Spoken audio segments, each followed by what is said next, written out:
Bonjour à tous. Nous sommes aujourd'hui le mardi 18 août 2026 et notre cher ami, notre frère, John Helmer, est avec nous. Bon retour parmi nous, John. Merci Nima, je suis Jeff d'être de retour. John, laissez-moi commencer par cette question fondamentale sur l'opération russe, l'opération spéciale, comme il l'appelle. Est-ce que cela évolue? Quelles sont les dernières informations? Quel est l'état d'esprit en Russie en ce moment? Est-ce toujours une opération militaire spéciale ou envisage-t-il peut-être de changer de stratégie, de modifier leur manière de combattre? Comment? Avec les nouvelles escalades et l'utilisation de drones par les Ukrainiens contre eux. Selon vous, que se passe-t-il en Russie?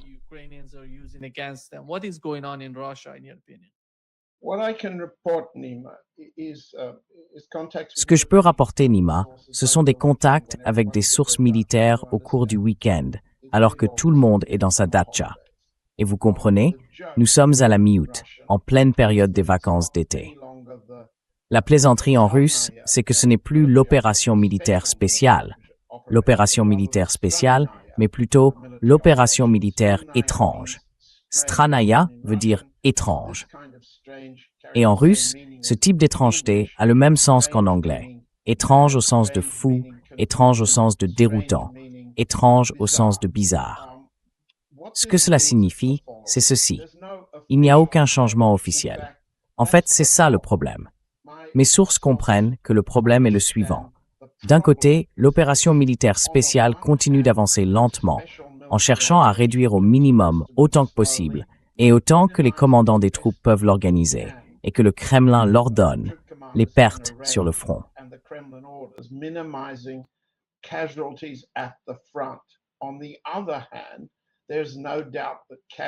D'un autre côté, il ne fait aucun doute que les pertes augmentent. Les essaims de drones se multiplient dans l'arrière-pays russe. La question n'est donc plus de savoir ce que font les opérations terrestres, ni quels sont leurs lents succès dans leur progression vers l'ouest. Il s'agit plutôt de mesurer les effets, les succès, les échecs ou les faiblesses de la soi-disant opération militaire spéciale, au regard de l'ampleur des dégâts que les Ukrainiens, les Britanniques, l'OTAN et les Américains infligent au moyen de drones, de nouveaux types de drones à longue portée, à toutes sortes de cibles, y compris des civils en Russie même. Strange est donc, d'une certaine manière, une référence ironique. Cela montre que, s'il n'y a pas de perte de confiance envers le président Poutine, il n'y a pas non plus d'alternative.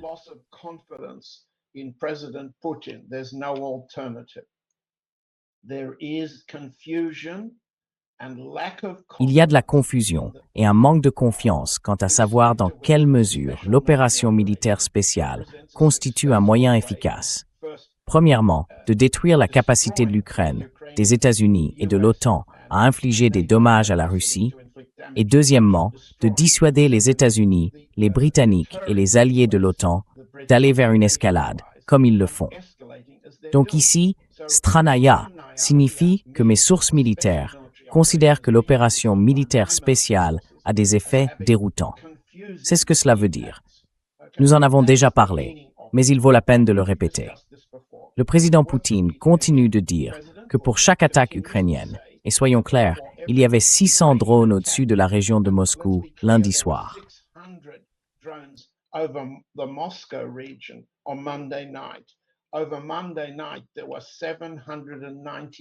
Dans la nuit de lundi, 791 drones ont été recensés au-dessus de la Russie, y compris dans la région de Moscou. Certains passent, d'accord? Donc la ligne du président Poutine, c'est œil pour œil, effet miroir. Alors quel est cet effet miroir, si c'est la limite, dans cette guerre des drones qui inclut désormais des armes à sous-munitions?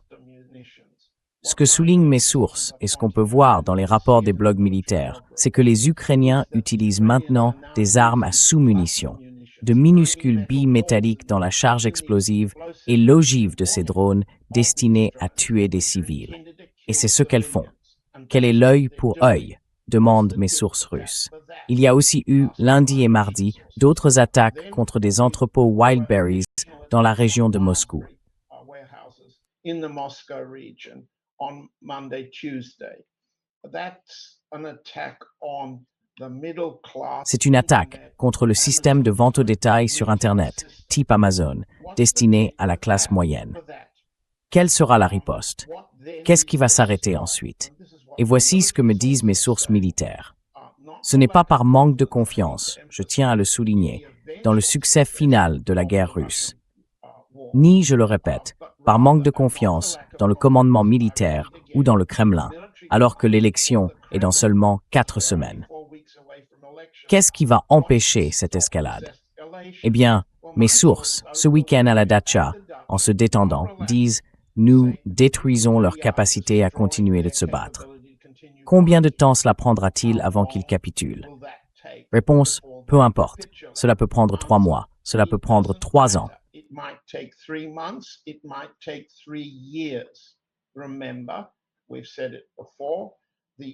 Rappelez-vous, nous l'avons déjà dit, les puissances de l'OTAN et le président Trump se sont engagés à financer 2 années de guerre supplémentaires.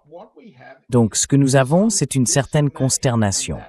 Et c'est là que le terme Spetselnaya, l'opération militaire spéciale, devient non seulement ironique, mais aussi une critique. Est-ce que nous faisons assez du côté russe? Vous pouvez mettre le mot nucléaire dans le titre de tous les podcasts et attirer un public. Mais l'option nucléaire n'est pas une option que le camp russe envisage sérieusement. Ce n'est pas de cela qu'il s'agit. Prenons un autre exemple. Et interrompez-moi si je m'éloigne de votre question. Prenons l'exemple du Royaume-Uni ce week-end. C'est donc une information de dernière minute. Les drones britanniques qui ont été célébrés ce week-end dans le Sunday Times et dans la presse de Murdoch dimanche.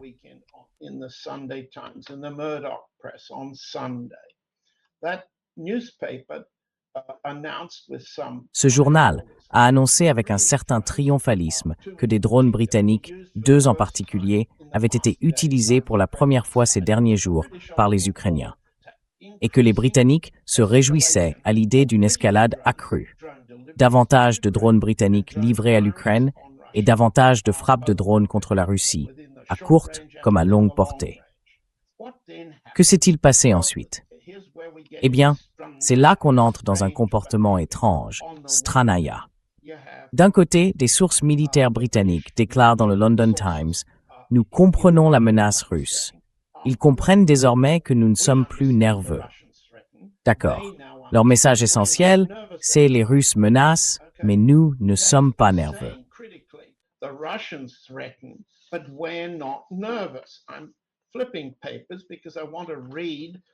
Je feuillette des papiers parce que je veux lire exactement ce que disent les Britanniques. L'un d'eux, un ancien général, dira même que les usines elles-mêmes sont désormais peut-être des cibles légitimes. Mais aucune crédibilité n'est accordée au donnant-donnant du président Poutine. D'accord, voilà comment les Britanniques semblent avoir décrit ce qui s'est passé ces derniers jours. Ils célèbrent ça. D'un autre côté, l'ambassade russe a annoncé lundi qu'elle rejetait le terrorisme de l'implication britannique dans le terrorisme ukrainien, dans ces nouvelles attaques de drones, et a déclaré qu'il y aurait des conséquences à payer. Cela est ensuite devenu un gros titre mardi, mercredi. Nous sommes déjà mercredi? Pas tout à fait.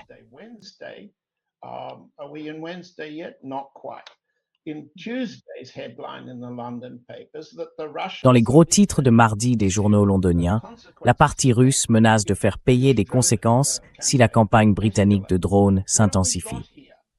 Qu'est-ce qu'on a là? On a un comportement Stranaya, étrange, du côté russe, qui est perçu de l'autre côté comme un simple coup de sabre dans l'eau. Et c'est un problème que mes sources russes, des sources militaires, reconnaissent en privé. Alors, qu'est-ce que ça nous dit? D'un côté, on a l'échec total d'une ligne au Kremlin, selon laquelle, si le Premier ministre Starmer était renversé et remplacé, la politique britannique envers la Russie changerait. Eh bien, c'était leur ligne. Kirill Dmitriev, le représentant spécial du président, chargé des discussions avec les milieux d'affaires aux États-Unis.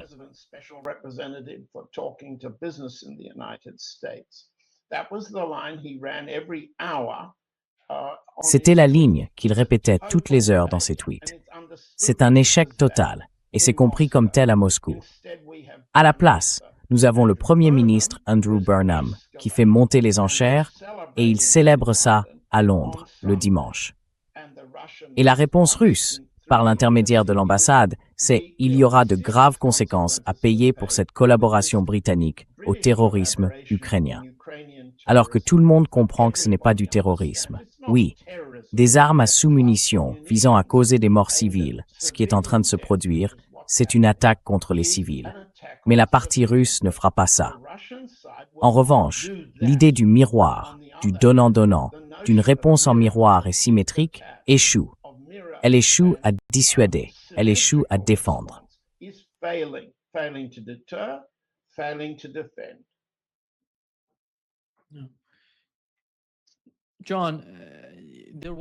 Oui. John, Lavrov a accordé une interview importante. Il y a évoqué de nombreux points. L'un d'eux qui est important en ce moment concerne le Japon et le fait que le Japon désigne la Russie comme sa principale menace. Quelle est la perception de la Russie concernant le Japon? Est-ce entièrement lié aux États-Unis et à leur influence? Ou est-ce que cela vient du siège de l'OTAN? Autrement dit, des États-Unis avec les Européens? Ou est-ce quelque chose qui vient de l'intérieur du Japon? Parce qu'il n'y a aucune raison pour que le Japon ait peur de la Russie. Pourquoi les Européens sont-ils dans cette logique?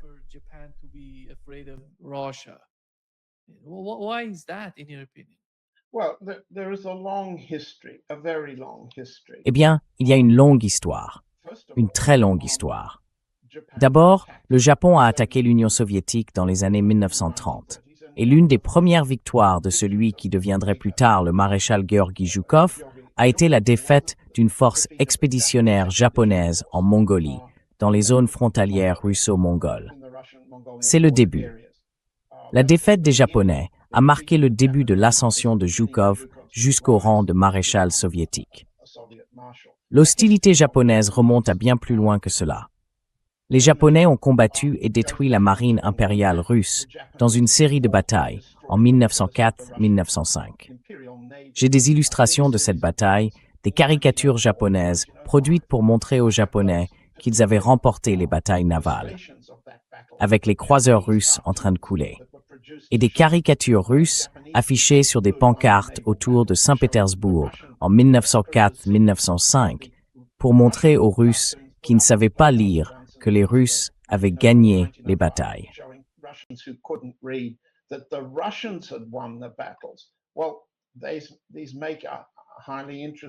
Eh bien, ces deux documents forment un contraste très intéressant sur les murs de mon bureau. Le fait est qu'il y a eu 2 siècles de préparatifs de guerre des Japonais contre la Russie.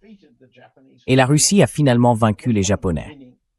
Elle a été l'un des vainqueurs de la guerre contre le Japon en 1945.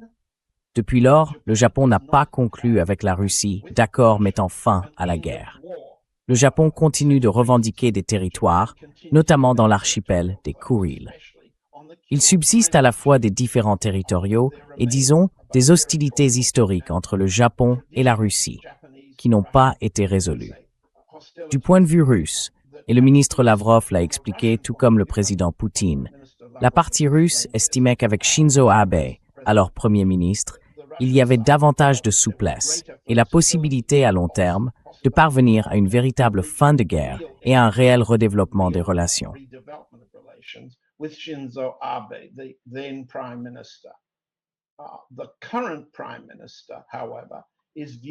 Le Premier ministre actuel, en revanche, est perçu à Moscou comme favorable au réarmement du Japon. J'en viens donc directement à votre question.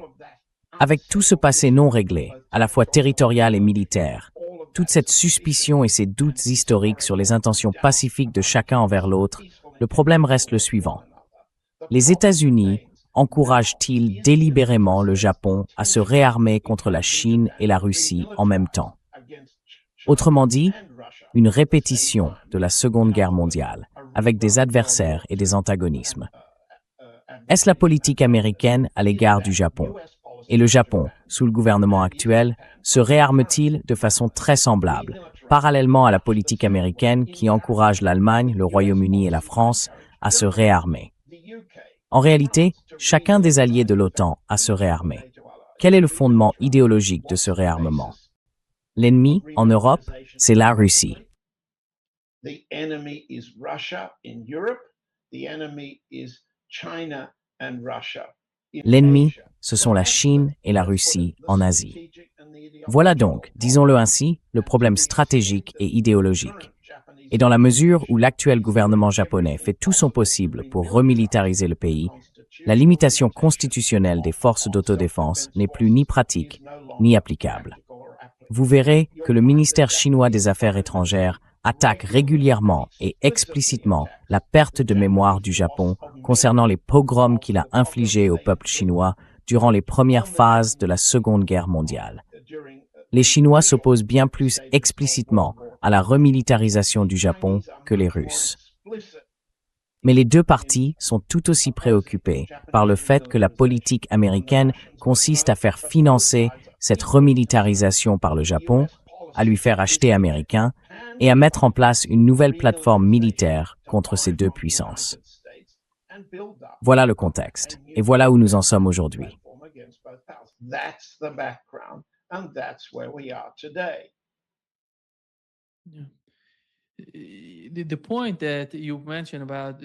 Le point que vous avez évoqué sur ce qui se passe entre l'Europe et la Russie.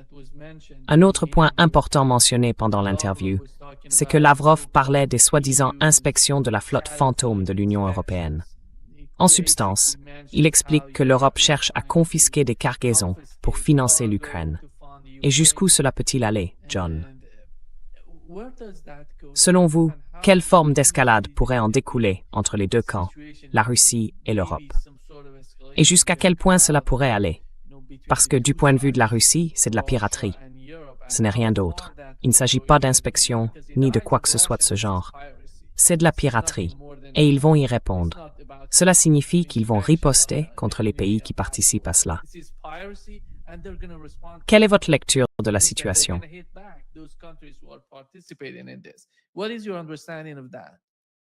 Well, here's again where we are, Nima. Eh bien, Nima, nous revoilà avec le mot stranaya. C'est ça qui est étrange. Je baisse les yeux parce que je voudrais citer exactement la façon dont Lavrov l'a formulé, afin que nous puissions revenir au briefing de Poutine la semaine dernière à bord du croiseur lourd Varyag, lors d'une revue navale à Vladivostok. Voici ce que Lavrov a déclaré le 14 août dans son interview. Il a dit, je lis, « Le président Poutine a été très clair lorsqu'il a dit avec tact que la Russie répondra en temps voulu à ce brigandage.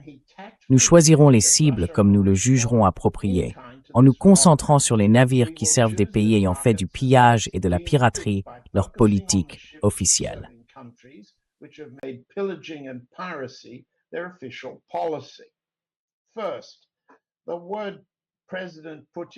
D'abord, les mots. Le président Poutine a été clair lorsqu'il a dit avec tact, constitue, d'une certaine manière, une ironie dirigée contre le président Poutine. C'est une façon de dire, quand on est en guerre, pourquoi faire preuve de tact alors qu'ils exercent cette violence, cette force contre nos cargaisons, nos navires, nos marins, et ainsi de suite. Le mot avec tact a été employé avec soin par Lavrov, et le public visé, c'est le Kremlin. Puis, dernier point, les navires au service de pays qui ont fait du pillage et de la piraterie leur politique officielle. Vous aussi, vous avez employé le mot piraterie.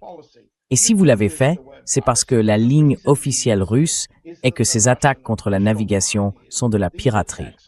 Or, d'un point de vue naval, ce n'est pas de la piraterie, c'est la guerre. C'est la guerre. La piraterie, c'est autre chose. Piracy is different. Privateering is a form of war. La course est une forme de guerre entre États. Sur ordre des États, les monarques, comme la reine britannique Elizabeth Myre, lançaient ou déléguaient des attaques contre des navires ennemis, des transporteurs d'or espagnols venant des Caraïbes. Ils faisaient appel à des opérateurs privés pour mener ces attaques, puis partager le butin avec le monarque, avec l'État, avec la couronne. Ce n'est pas de la piraterie, c'est la guerre. Pourtant, la Russie n'est pas en guerre avec les États-Unis, même lorsque des marines américains abordent des navires battant pavillon russe et saisissent des cargaisons russes. On appelle cela de la piraterie. de la piraterie en mer, du terrorisme sur terre. C'est une façon de minimiser la nature de notre conflit actuel. C'est ce qui en fait une opération militaire spéciale en Ukraine et de la piraterie à l'étranger. Cette combinaison de termes, de terminologie, d'idées et de langage officiel, c'est ce qui est Stranaya. C'est étrange. Alors, comment la partie russe propose-t-elle de réagir?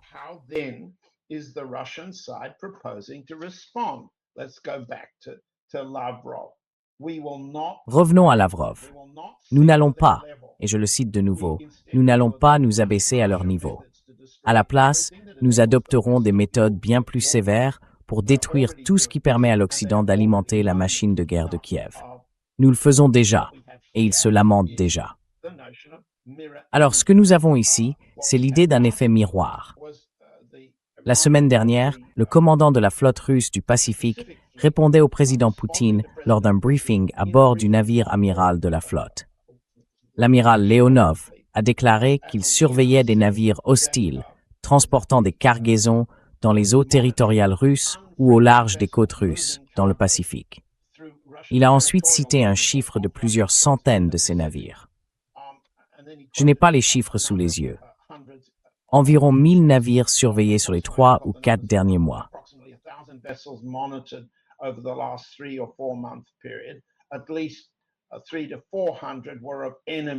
Au moins 3 à 400 appartenaient à des États ennemis, ou disons non amicaux. Ils représentent une cible d'opportunité. C'est une menace de réponse du tac au tac. La question devient alors, la Russie répondra-t-elle à ces attaques navales de l'autre camp, y compris des forces américaines? Les forces américaines ont attaqué et arraisonné des cargos russes, pas nécessairement battant pavillon russe, de ce qu'on appelle la flotte fantôme, dans l'océan Indien, en Méditerranée, dans l'Atlantique. Les Français dans l'Atlantique Sud, les Français en Méditerranée, les Britanniques et les Américains dans l'Atlantique Nord, au large de l'Écosse. On pourrait continuer longtemps. Que fera donc réellement, concrètement, en temps de guerre, la partie russe? Plusieurs critiques du côté russe écrivent que ce n'est pas suffisant.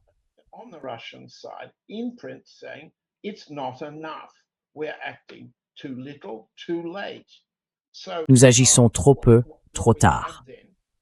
Ce que nous avons, c'est donc de l'incertitude. Et cela entraîne aussi des critiques. Cela entraîne aussi des débats à huis clos. Regardons précisément ce qui s'est passé en mer Noire ces dernières heures. Il a été largement annoncé que le vice-président Vance avait demandé à Zelensky, au régime Zelensky et à Vladimir Zelensky en personne, de ne pas attaquer le terminal du CPC, le consortium du pipeline de la Caspienne, dans le port russe de Novorossiysk, sur la mer Noire.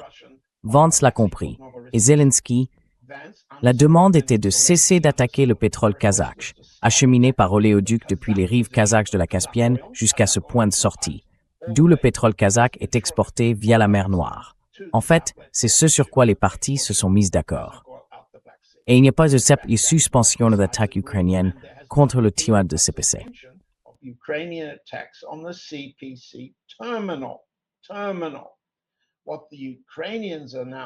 Le terminal.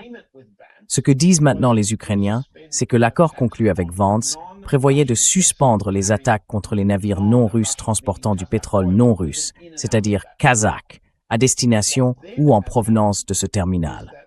Or, un pétrolier grec appelé le Skiros a été touché par des drones ukrainiens. Personne n'a été blessé. Les dégâts ont été mineurs. Le Skiros venait de charger et quittait les eaux territoriales russes pour entrer en mer Noire, en transportant du pétrole russe. C'est pour cela que les Ukrainiens disent l'avoir attaqué. D'abord, il existe un accord américano-ukrainien, ne pas frapper le terminal kazakh. Pas seulement parce qu'il contient du pétrole kazakh, mais aussi parce que ce terminal appartient en partie à Chevron, n'est-ce pas?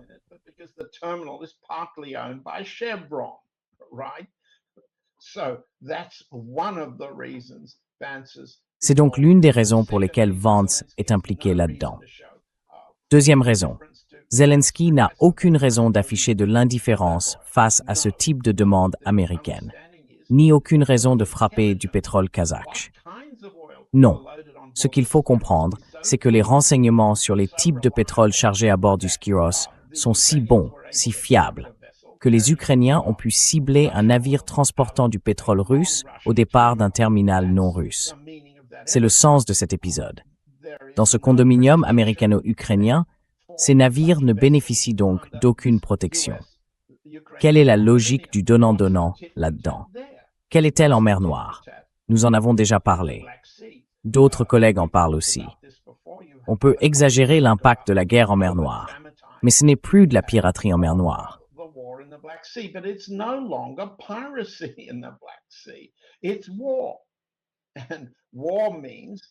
C'est la guerre. Et la guerre signifie que, d'un côté, les Ukrainiens, soutenus par les États-Unis, les Britanniques et l'OTAN, avec tous les moyens de surveillance et de renseignement, drones à voilure fixe et satellites opérant en temps réel, attaquent des cargaisons russes de pétrole, de blé, de charbon et d'autres marchandises qui transitent par la mer Noire, puis par les détroits turcs pour atteindre les marchés. Dans le même temps, les représailles russes, des représailles symétriques, ont consisté à détruire les navires ukrainiens entrants, les cargaisons ukrainiennes, ainsi que ceux et celles qui sortent. L'impact a été considérable. Les ports d'Odessa, c'est toute la région d'Odessa, et pas seulement le port d'Odessa. Yuzhny, Tchornomorsk et d'autres ont tous subi des dégâts importants. La perte de cargaisons de blé ukrainien destinées à l'exportation représente plus de la moitié de la récolte de blé ukrainienne prévue cette année.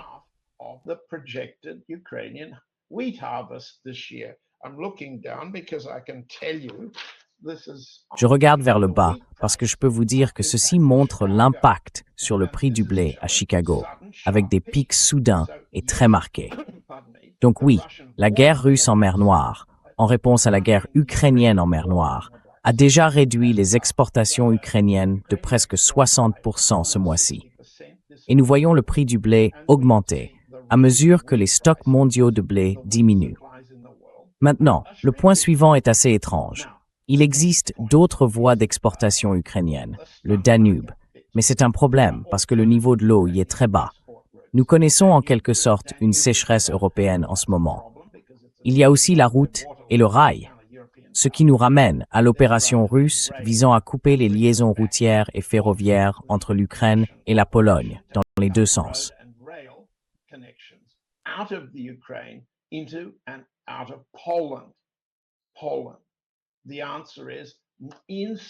Pologne. La réponse est insuffisante. C'est du tac au tac, là-bas. Bon, pour conclure, où en sommes-nous dans la guerre en mer? Nous faisons face à un certain nombre de menaces. Nous avons aussi eu un certain nombre de, disons, réponses. Hakan Fidan, l'actuel ministre turc des Affaires étrangères, a proposé un moratoire militaire en mer Noire, notamment parce que la Turquie subit les dommages de guerre que l'Ukraine inflige aux livraisons russes destinées à la Turquie. Fidan a proposé un moratoire. Je crois que vous m'aviez interrogé à ce sujet la dernière fois. Je crois avoir répondu que c'était absurde, irrecevable, impossible. Et la raison exacte pour laquelle Fidan l'avait proposé, tout en sachant que c'était impossible, était probablement liée à sa position politique intérieure et aux enjeux de la succession du président Erdogan.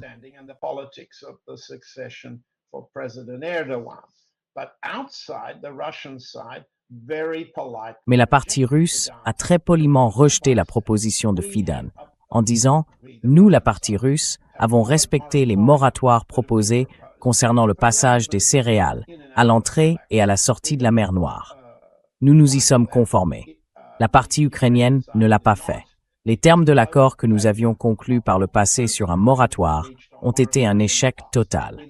Nous attendons des solutions efficaces à ce problème. Nous revenons donc, après avoir fait le tour complet, à la question de ce qui est efficace quand on fait la guerre. Et la réponse sur le front maritime, c'est que là encore, nous avons un comportement étrange.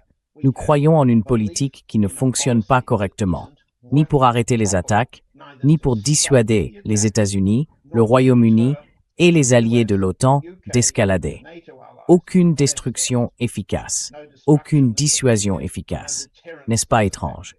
Isn't that strange? Non. John, Lavrov a déclaré qu'un simple cessez-le-feu trahirait nos ancêtres, ceux qui ont vaincu le nazisme. Et il affirme qu'il faut un règlement durable, qui tienne dans le temps. C'est l'objectif final de la Russie. Ils veulent une solution permanente à ce qui se passe. Mais le problème, c'est que l'Europe se radicalise, d'une certaine manière. Il a notamment évoqué le cas d'un journaliste allemand qui parlait ouvertement de tuer des Russes. Il a dit que le nazisme se métastase en Allemagne.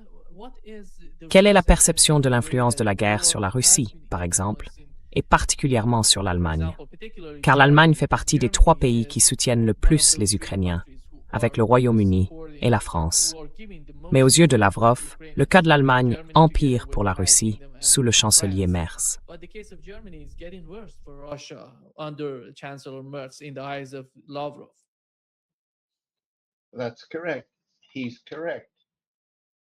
C'est exact. Il a raison. Il y a au moins deux lignes différentes de décisions politiques incohérentes pour répondre à votre question. D'un côté, le ministre des Affaires étrangères Lavrov dit que c'est ainsi que la situation s'aggrave en Allemagne. Et soyons clairs, certains de nos collègues, des journalistes allemands, des podcasteurs allemands, sont privés de leur banque, de leur compte bancaire. Cela se produit en Allemagne, cela se produit en France. Notre collègue Jacques Baud a, comme vous le savez, fait l'objet d'une sanction de l'Union européenne. C'était une personne, d'accord?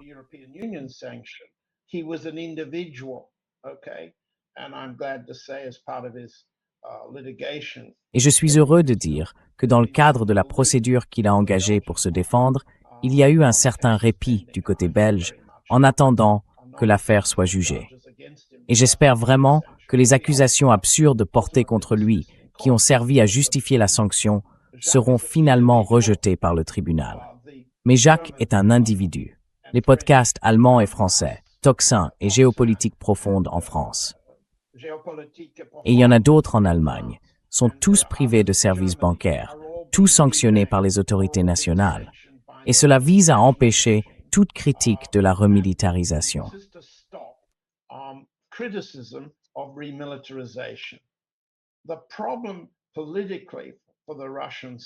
Le problème politique, côté russe, dans la prise de décision, c'est qu'il y a une faction, et là encore je dois citer son nom, autour de Kirill Dmitriev, qui pense que la solution au problème du réarmement de l'Allemagne passe par l'éviction, par les urnes et sur le plan politique du chancelier Merz, impopulaire, et par son remplacement par le parti Alternative pour l'Allemagne, l'AfD. C'est donc un pari sur la politique intérieure allemande. Dmitriev est un anti-gauche fanatique, je tiens à le souligner, un anti-gauche fanatique. Il le dit très clairement et de façon répétée. Il s'est joint à Trump dans ses attaques contre les membres de la soi-disant gauche socialiste du Parti démocrate qui remporte des primaires aux États-Unis. Dmitriev est aussi proche du fascisme de droite en Europe qu'il est convenable de l'être pour un responsable russe.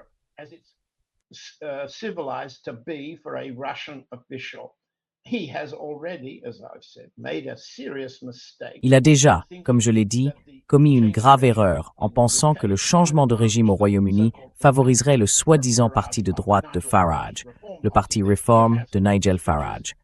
Ça n'a pas été le cas. Ça a produit le régime Burnham. En Allemagne, l'AfD réussira-t-elle à remplacer la coalition Merz? La réponse est non, pas exactement. L'AfD est déjà en train d'adopter le réarmement afin de gagner le pouvoir dans une coalition qui remplacera ou pourrait remplacer Merz.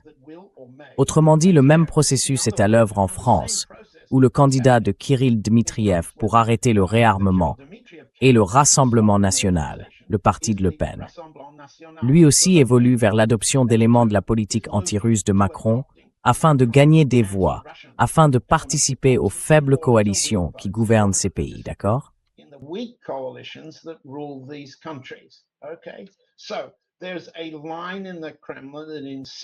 Il y a donc une ligne au Kremlin qui insiste sur l'idée que le moyen de bloquer le réarmement allemand, c'est la voie électorale. Soutenir l'AfD en Allemagne, le RN en France, Réforme en Angleterre ou au Royaume-Uni. Tous ces paris commencent à se révéler vains. Ils commencent à montrer qu'ils ne comprennent pas la politique intérieure de ces États, ni en Italie, ni en Finlande, ni en Suède, ni dans tous les autres. Ce sont des Russes, dirais-je, dont la ligne est proche du fascisme et qui sont certainement fanatiquement anti-gauche. En élaborant une stratégie d'opposition au réarmement, ils ont mal lu la politique intérieure de ces pays. Puis, du côté des services de renseignement, et dans une certaine mesure du ministère des Affaires étrangères sous Lavrov, il y a une meilleure appréciation de ces pays et une meilleure compréhension du fait que tous ces pays participent à un empire dirigé directement et efficacement, et non pas de manière inefficace par l'administration Trump.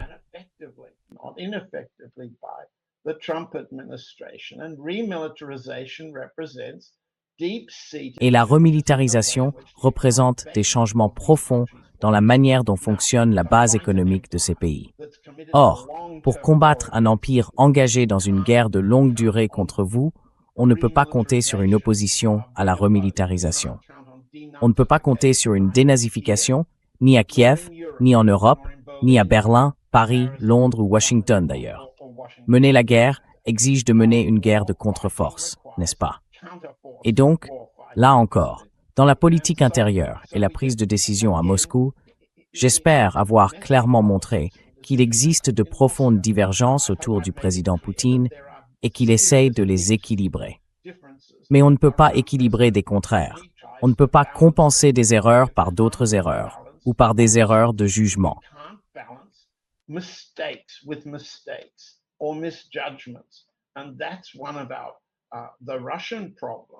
Et c'est l'un des problèmes russes qui rend si difficile la réflexion actuelle sur ce qu'il faut faire ensuite. Nous sommes à 4 semaines, comme je l'ai dit, des élections, le 18 septembre. Et nous verrons dans quelle mesure la confiance du public envers l'administration, envers le succès final de l'armée, et face à la faiblesse actuelle de l'économie, nous verrons quelle confiance il restera dans l'opinion publique et quelle sera la composition du Parlement. Voilà donc l'enjeu immédiat de ces 4 semaines qui est sur le point d'être tranché en Russie. Mais la remilitarisation, une guerre permanente contre l'Europe. Toutes mes sources, dans leur datcha ce week-end, n'ont absolument aucun doute. Les Européens veulent une guerre permanente, et ils l'auront.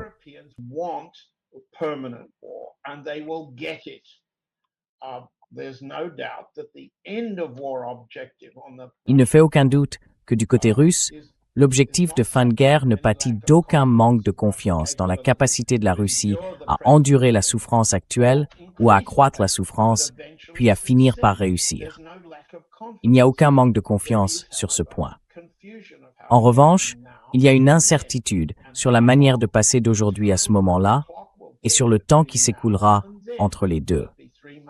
Est-ce que ce sera 3 mois?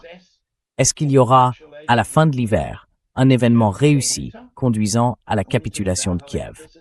Un hiver sans électricité, sans assainissement, sans approvisionnement en eau, sans front intérieur capable de tenir, sans liaison routière ni ferroviaire avec la Pologne. Est-ce que ce sera 3 mois? Est-ce que ce sera 6 mois à travers l'hiver? Est-ce que ce sera 2 ans ou 3 ans? C'est là-dessus, sur l'horloge, que la partie russe manque de confiance.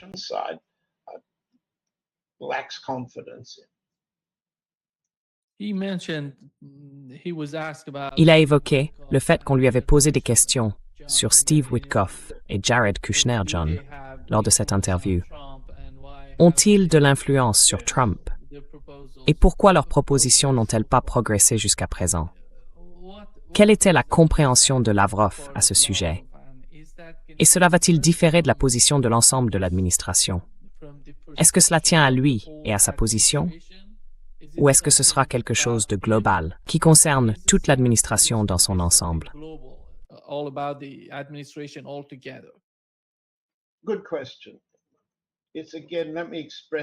Bonne question. Encore une fois, permettez-moi de le formuler. Il y a d'abord la politique intérieure russe, puis il faut élargir cela sur le plan stratégique. Je vais relire exactement ce que Lavrov a dit. Je pars du principe que si une telle confiance leur est effectivement accordée, il s'agit de Witkoff et Kushner, ils ont une influence sur le président des États-Unis. Nous ne refusons pas le dialogue avec eux. S'ils choisissent de venir, je reviendrai sur ce qu'il veut dire par là. Ils savent parfaitement que le président Poutine est prêt à les recevoir une nouvelle fois. La question décisive est de savoir ce qu'ils apporteront sur la table. Et puis, il continue. La question, c'est d'abord qu'ils doivent choisir de venir. Et ensuite, ils doivent apporter quelque chose. Ce n'est pas comme si quelqu'un, à part Kirill Dmitriev, avait envie de voir leur tête.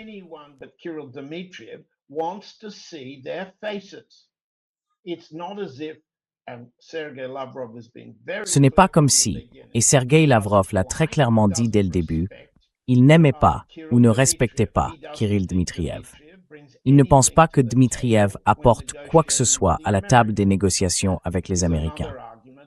C'est un autre différend sur ce que signifiait la formule d'encourage lorsque le président Poutine a rencontré le président Trump en août dernier en Alaska. Lavrov considère que la formule d'encourage est vide. Il pense, parce que c'est le consensus des services de renseignement et du Conseil de sécurité, que les États-Unis ne peuvent pas conclure d'accords fiables, dignes de confiance. Par conséquent, la formule d'encourage n'est pas digne de confiance. Et la partie russe ne doute pas plus que la partie iranienne, que Witkoff et Kushner sont des agents de tromperie.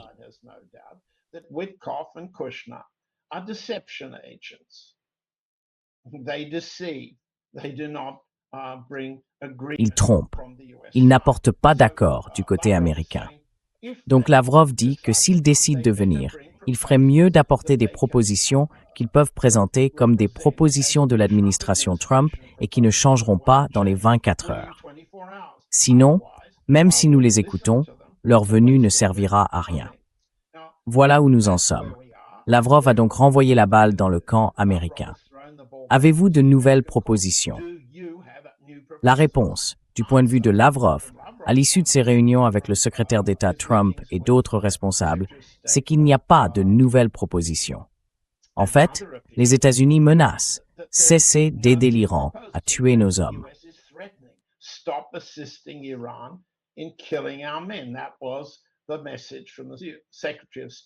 C'était le message du secrétaire d'État à Lavrov lorsqu'ils se sont rencontrés à Manille. Voilà où nous en sommes, sous un certain angle. Mais soudain, si vous voulez, une information de dernière minute. Le Financial Times de Londres affiche depuis quelques heures à la une tentative très étrange, menée par une faction, de trouver un nouveau, disons, médiateur entre Trump personnellement et Poutine. Il s'agit d'un homme appelé Rodney Mintz Cook. Cook comme cuisine. Qui est ce Cook et pourquoi le Financial Times fait-il soudain apparaître son nom? Réponse. Cook est marié à un très gros et très riche sac d'argent lié à un ancien PDG d'American Express. Lui-même n'est pas aussi riche que Kushner et Witkoff. En revanche, il a été nommé par Trump à la Commission des Beaux-Arts des États-Unis.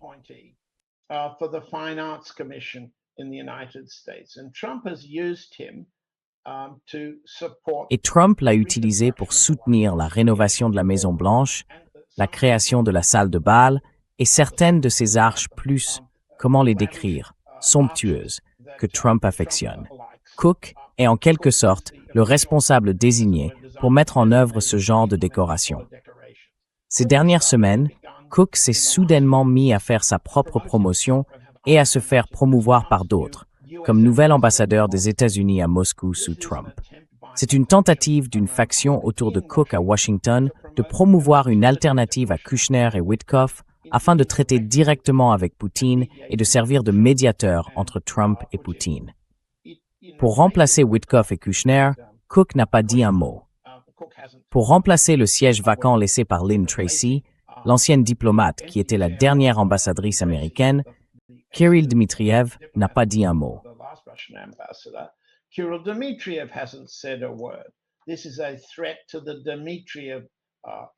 C'est une menace pour le pouvoir de négociation de Dmitriev auprès de Trump par l'intermédiaire de Witkoff et Kushner, si l'on peut dire. Mais Cook, le fait de placer Cook à Moscou, ce n'est pas exactement nouveau. Cook est venu à Moscou pour le Forum économique international de Saint-Pétersbourg. Il y a été reçu à l'époque, en juin, c'était début juin. Nous sommes maintenant presque 3 mois après, 2 mois après. Lorsqu'il était le soi-disant chef de la délégation américaine au Forum de Saint-Pétersbourg. Et il y avait Candace Owens, vous vous en souvenez, l'influenceuse, ainsi que l'acteur hollywoodien, je ne sais pas vraiment comment vous le décririez, il s'appelait Seagal. Il rend visite à Poutine depuis des années. Steven Seagal. Quel genre d'acteur diriez-vous que c'est? Un acteur de film de combat en quelque sorte. Enfin, quoi qu'il soit. Films d'action. Oui, c'est ça. Une sorte de film d'action où de vraies personnes se comportent comme des personnages de dessins animés ou de bandes dessinées. On avait donc Cook, un personnage de bande dessinée, et un soi-disant influenceur. Voilà ce qu'était la délégation américaine en juin, c'est Yuri Ushakov qui les a annoncés. Un haut responsable du Kremlin, chargé d'organiser le forum, a célébré leur arrivée comme un changement de la politique américaine. Eh bien, ce n'est pas le cas, et ça ne l'était pas. Mais il y a une faction au sein du Kremlin qui veut le présenter ainsi. Et il y a une faction à Washington qui veut mettre Cook à cette place, parce que Witkoff et Kushner ont épuisé leur crédibilité. Cela a des avantages, cela a des inconvénients, et cela bénéficie d'un soutien de faction des deux côtés. J'espère avoir été clair. Est-ce que cela change quoi que ce soit, dans le sens où vous m'avez posé la question?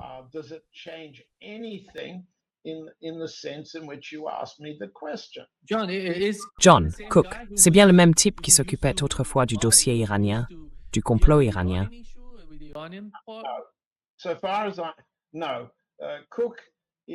À ma connaissance, Rodney, c'est-à-dire Cook, est un homme des monuments. C'est un administrateur des beaux-arts. On pourrait dire que c'est l'homme sur lequel Trump compte pour mettre de l'or sur les murs, détruire l'aile Est pour y installer une salle de bal et ériger des arcs de triomphe partout où Trump veut passer. C'est son rôle. Et c'est pourquoi à Saint-Pétersbourg, il a eu pour interlocuteur de hauts responsables russes de la culture.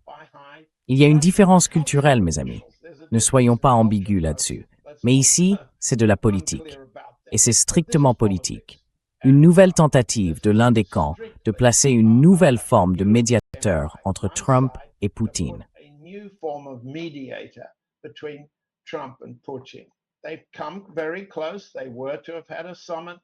Ils sont passés très près. Ils devaient tenir un sommet à Abu Dhabi après les négociations là-bas. Les négociations n'ont abouti à rien. Le sommet a été envisagé, mais il n'a pas eu lieu. Nous sommes très loin de parvenir à des conditions de fin de guerre qui justifieraient un sommet. Et autour de tout ça, vous avez, en quelque sorte, Lavrov, qui dit que le président Poutine s'exprime avec tact. Oui, avec tact, parce qu'il s'agit d'individus. Personne ne veut renverser une charrette si elle transporte de vraies pommes. Mais là, ce sont des pommes pourries, au fond d'un tonneau très profond et très noir. Ce n'est pas de la vraie politique. Ce n'est pas une véritable fin de guerre, comme vous l'avez dit.